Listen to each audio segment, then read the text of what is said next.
إن شاء الله في الحر ده هنعمل أحلى حلو ساقع يرطب على القلب.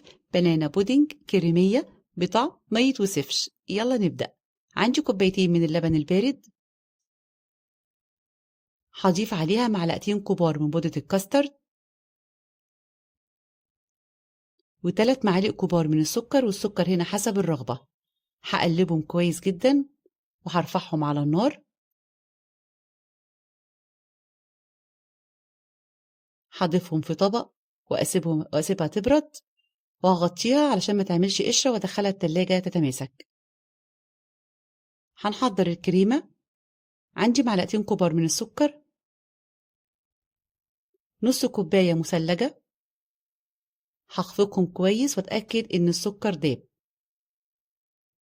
هضيف عليها نص كوباية من الكريم شانتيه الخام غير محلى، بخفقها بالشكل دوت، وادي القوام بتاعها.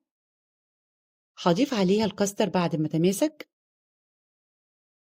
زي ما انتوا شايفين كده، وهخفقها.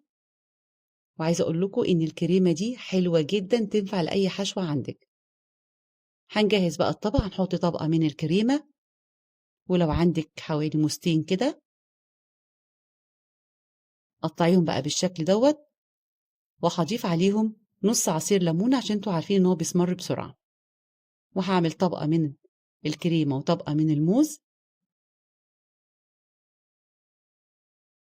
واي نوع بسكوت عندك بتحبيه كسريه بقى بالشكل ده. ولو عندك اي صوص كراميل بضيف عليه كده. الكراميل مع الموز بيبقى طعمه حلو جدا. وهكرر الطبقات زي ما انتوا شايفين بالشكل دوت.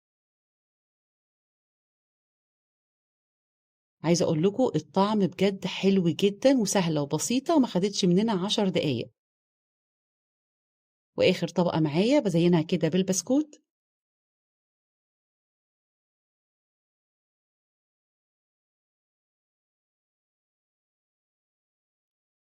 وهزينها كده بالموز واديها كده على الوش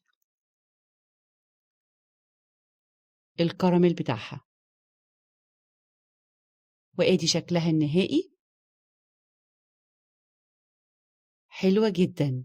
هدخلها بقى التلاجة تسقع، وأول ما بتطلع معايا بتكون بالشكل الجميل ده. ولو عجبكم الفيديو ما تنسوش الاشتراك في القناة وتفعيل الجرس، وسيبولي تعليق حلو. سهلة وبسيطة، طعمها حلو جدا. وعايز اقول لكم ساقعة كده وتنفع قوي في الجو الحر ده. جربوه وبالهنا والشفا.